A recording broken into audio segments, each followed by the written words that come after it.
it's Deb Luttrell with Stitch in Heaven, and I'm here today to talk to you about the sewing part of Fusible Appliqué. We have a program called Camper Trailers that we run as a block of the month. It is a pre-cut, pre-fused applique project hanging here behind me. And in part one of this series, I talked about the actual applique and how to prepare your pieces for sewing, how to get them ironed down onto your background, that type of thing. So if you're looking for that kind of information, go look at part one. In part two, we're going to talk about the actual sewing. You know, we run Facebook groups for all of our Block of the Month programs. It allows me to be able to monitor the different types of questions that are being asked. And we do get a lot of questions about how am I supposed to sew this down? So I'm just going to give you a few tips and tricks. There's a lot of different ways to do this, and you're just going to need to choose the best for you, depending on your circumstances, depending on your sewing machine, the capabilities of your machine, and that type of thing. First of all, practice. You want to make sure that you're comfortable sewing whatever stitch you choose to sew before you start working on your piece for your quilt. Now, there's several options. The blanket stitch is the stitch that Amy Bradley is famous for. And she uses black thread throughout. That is just her customary MO. And so that's what I'm going to be using today. I'm using a rayon black in the top, and I'm using a cotton black in the bobbin. The reason I'm doing that is the rayon has got a little bit of shimmer to it, and it is a more fine thread. I just like the way it looks. All machines don't have a blanket stitch. So what do you do if your machine doesn't have a blanket stitch? Almost every machine has a zigzag. So you can sew your pieces down with a zigzag. If you don't really care for the way the zigzag looks, I suggest you use a monofilament thread.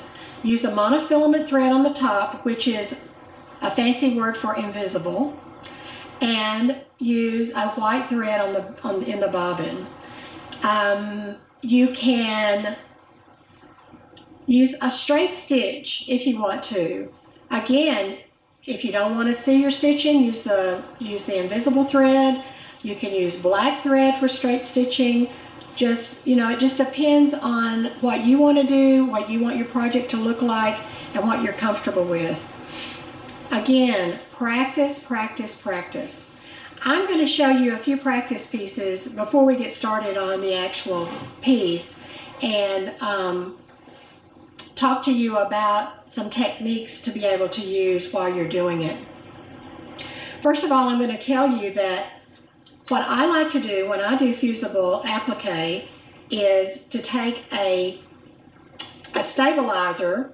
This stabilizer that I have on these pieces is just a thin tissue-like stabilizer, and I use my 505 temporary spray to put that on my piece while I'm working on it. It just stabilizes it. It keeps it from shifting around. Your stitches will be more even, and you will like the result of that if you'll take the time to do the stabilizing of your piece before you start it.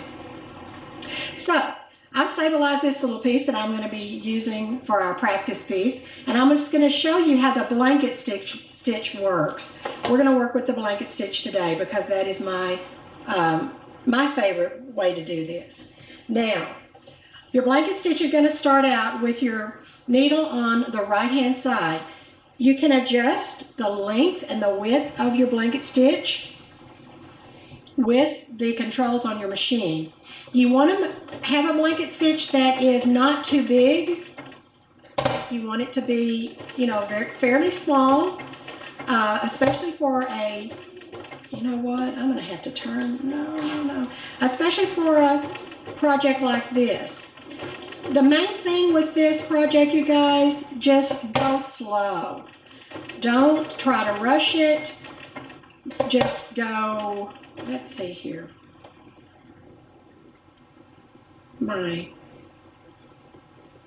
Okay, just go slow. And take it easy. What you want to do is take that, okay. You want to take that needle where it runs just right down the edge of your fabric. There's no speed race here, just take it slow and easy. And then you're going to get to a point. You're going to come to a place where there is a point. Now, stop right before you get there. Take one more stitch. Okay, you see that? Now, you're going to raise your presser foot, turn your piece around, and your next stitch is going to go to the left, right? So you want to do that. Go back, and then straighten out your sewing and continue on. So you just have to kind of think about how your sewing machine thinks and what your sewing machine is going to do next. So we've got a little corner here. So I'm right there. I can take another stitch, and I want to take one stitch in, one stitch back, yeah, and then I want to shift again. You always shift when your needle is in the right hand position. Don't ever try to shift when your needle is in the left hand position. Always bring it back to the right and then shift. And then you'll have a really smooth looking piece. When you get to a corner, we're going to get to a corner here in just a second.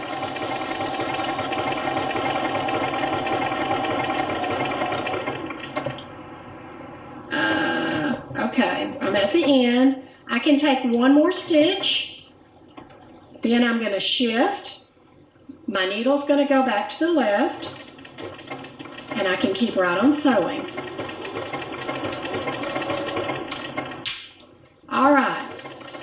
When you get to the end, or you get to a place where you need to break your thread, so I'm going to take a stitch, shift, and then continue to sew. All right, so I'm at a place that I can stop. I'm just going to use the backspace on my machine and just take a couple of stitches. All right? You don't have to have a lot of secure stitches that way, but it is good to do one or two little tacking stitches. Okay, so there's our piece that we've done.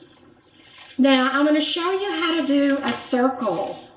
Circles give people grief, and they're really not that difficult. You just have to take it slow and easy. So lower your presser foot so that your needle is on the right hand side, and just start sewing as if it were straight.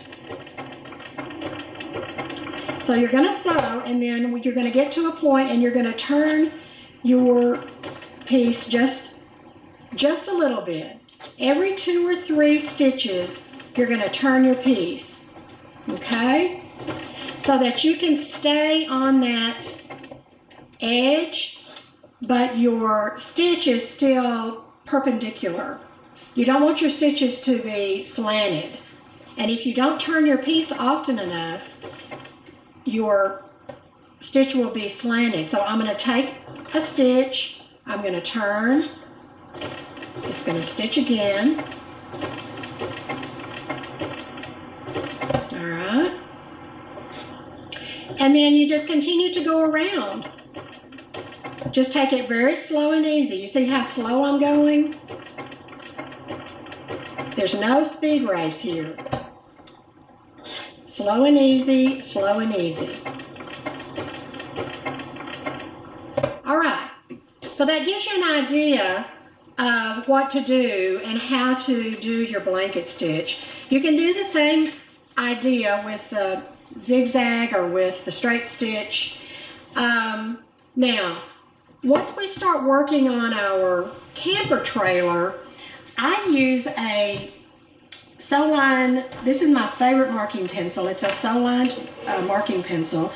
It has 3 kinds of lead in it, And before I start sewing this, I'm going to mark the things that I'm going to need to sew later. I'm just going to give myself a little line because this is a flag and it's going to have a line of sewing come through the flag like this. Okay, so I want to have that marked ahead of time. I also would put the pattern under here when I get ready to do the door, and I will draw out the shape of the door so I'll know what to sew on that. But when you start on this, you know, just think about how you're going to want this to end up. I would start sewing this, and I will sew. I'm going to start with the green.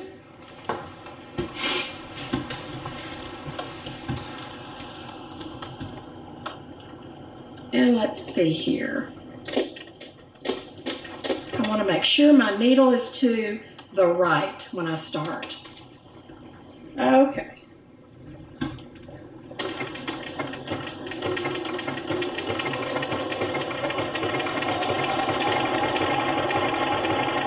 Now, granted, you're going to be trimming this down to a certain size, and you may cut this part off, honestly, which would be fine.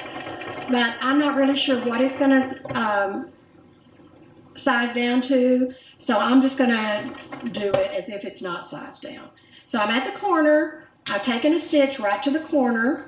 I'm going to take another stitch, a stitch back, and then I'm going to turn my project. I'm right there on the corner. And so my next stitch is going to go to the left.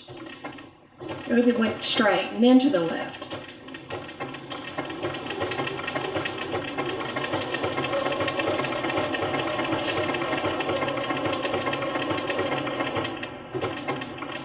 All right, now I'm going to back stitch that, and I'm going to stop.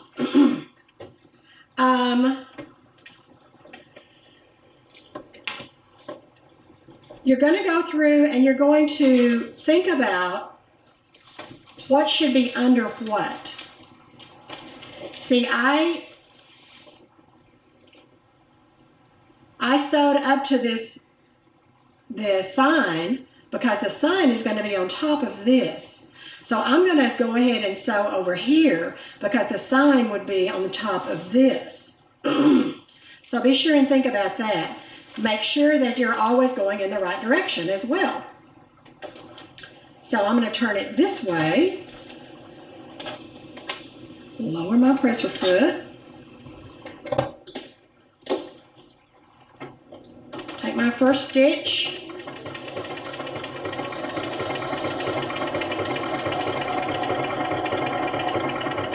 The main thing is to make sure that your stitch is small enough for this. You don't want it too big. That's probably one of the biggest mistakes people make, is making the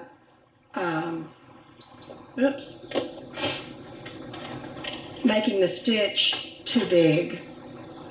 So we're going to cut our threads. And I didn't backstitch on this one because the tire will catch it when I come around to that. Most of the time I don't cut my threads on the back. At some point in time I'll do that. Now this, I need to make a stitch so my needle will go back to the right hand side.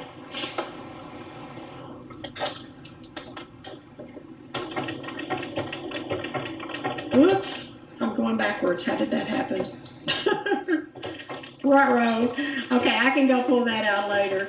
I think I pushed my backwards button too long.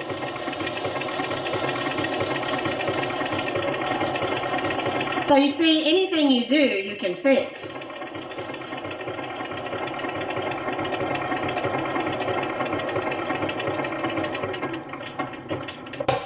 And then I'm gonna go backwards. All right. Okay, so you get the idea. these are a lot of fun. Just enjoy the process, enjoy the journey here, and you know, make it your own. If you want to change threads, you can. Like I said, Amy Bradley does not do that. What she does with all of her appliques is she uses black thread. And see, at the end of it, I'm going to turn this over and I'm going to cut these threads that I didn't cut from the back all at once. So, alrighty. I hope that you've learned something today. Please leave me a comment. If you have any questions, I'm happy to answer them. Check out our Camper Trailers Block of the Month. It's a great program and a lot of fun. We have a great group of people on Facebook that that's in that program, and we help each other and ask questions and get answers and all of that kind of good stuff. Thank you for joining us here on YouTube. We'd like for you to subscribe to our channel because we'll have more informative videos in the future for you. I hope you've enjoyed this lesson as much as I've enjoyed showing it to you. And this is Debbie Trail from Stitchin Heaven in Mineola, Texas.